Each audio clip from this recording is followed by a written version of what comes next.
வணக்கம், வாழ்க வளமுடன். நாம இன்னைக்கு பிரவீன் பூர்வார்த்தில் இருக்கக்கூடிய வாலி வதைப்படலத்திலிருந்து வினா விடை கேட்க போறோம்ப்பா. தமிழ் பகுதியின் வினாத்தாள் எப்படி இருக்கும்னா, பிரிவு 1 பிரிவு 2ன்னு கொடுத்திருப்பாங்க. பிரிவு 1ல மொத்தம் 6 வினாக்கள் கேட்கப்பட்டிருக்கும். நீங்க 4 வினாக்களுக்கு பதில் அளித்தால் போதுமானது. ஒவ்வொரு வினாவிற்கும் 15 மதிப்பெண்கள். பிரிவு 1ல 2 புத்தகத்தில் இருந்து வினாக்கள் கேட்கப்பட்டிருக்கும். ஒன்று வாலி வதைப்படலம், மற்றொன்று கவிதை பூங்கா. வாலி வதைப்படலத்திலிருந்து கண்டிப்பா 3 கேள்வி இருக்கும். முதல் கேள்வி எப்படி இருக்கும்னா, இஆர்சி இடம் சுட்டி பொருள் விளக்கம். 5 இஆர்சி கொடுத்திருப்பாங்க. 3 இஆர்சிக்கு நீங்க பதில் எழுதணும். ஒவ்வொரு இஆர்சிக்கும் 5 மதிப்பெண்கள், மொத்தம் 15. அடுத்தால கேட்கக்கூடிய 2 வினாக்களும் நெடுவினாவாகத்தான் இருக்கும். அடுத்த 3 கேள்விகள் கவிதை பூங்காவில் இருந்து கேட்கப்படும். பிரிவு 2. பிரிவு 2ல 40 மதிப்பெண்கள், 4 வினாக்கள் கொடுத்திருப்பாங்க. 2 வினாக்களுக்கு பதில் அளிக்கணும். ஒவ்வொரு வினாவிற்கும் 20 மதிப்பெண்கள் கொடுக்கப்படும். சரிங்களா? வினாவிடைக்குள்ள போயிடலாமா? தன் மைந்தன் அங்கதனுக்கு வாலி கூறிய அறிவுரைகளை தொகுத்து எழுதுகிற கேள்விக்கான விடையதான் கேட்க போறோம். வாலிக்கும் சுக்ரீவனுக்கும் கடுமையா சண்டை நடந்துட்டு இருக்கு.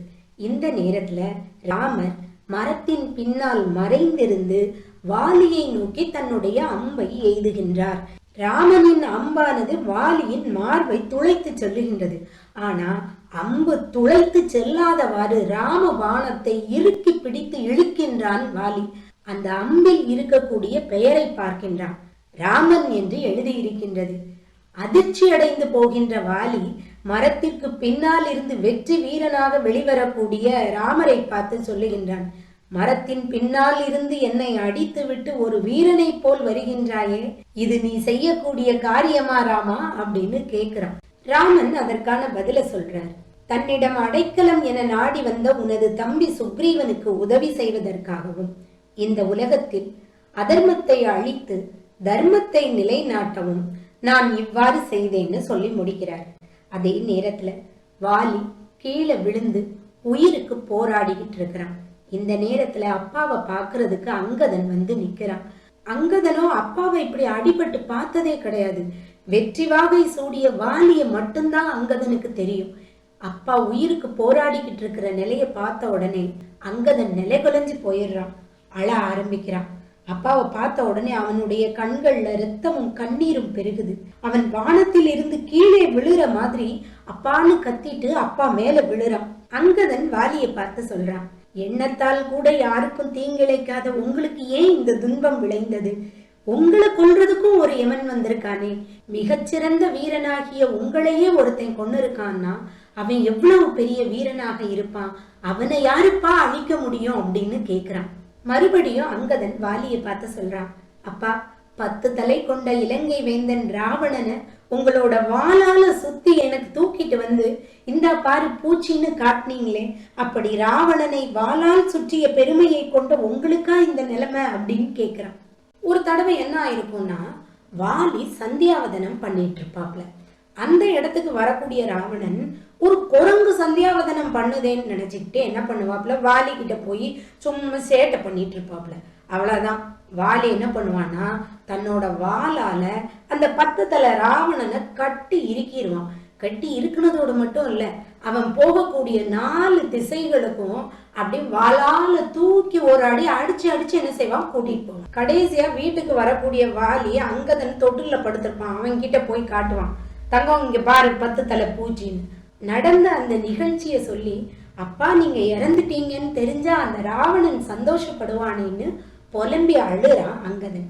8 மலைகளும் சக்கரவாள மலையின் சிகரமும் இனி உந்தன் காலடிப்பட்டு சிதறி போகாதேன்னு அழக்கூடிய அங்கதன் பார்க்கடல் கடையிறதுக்கு வாலி உறுதுணையா இருந்த நிகழ்ச்சிய சொல்லி, அப்பா நீ இறந்து போயிட்டேன்னா பார்க்கடலை இனி எப்படி கடைவாங்க?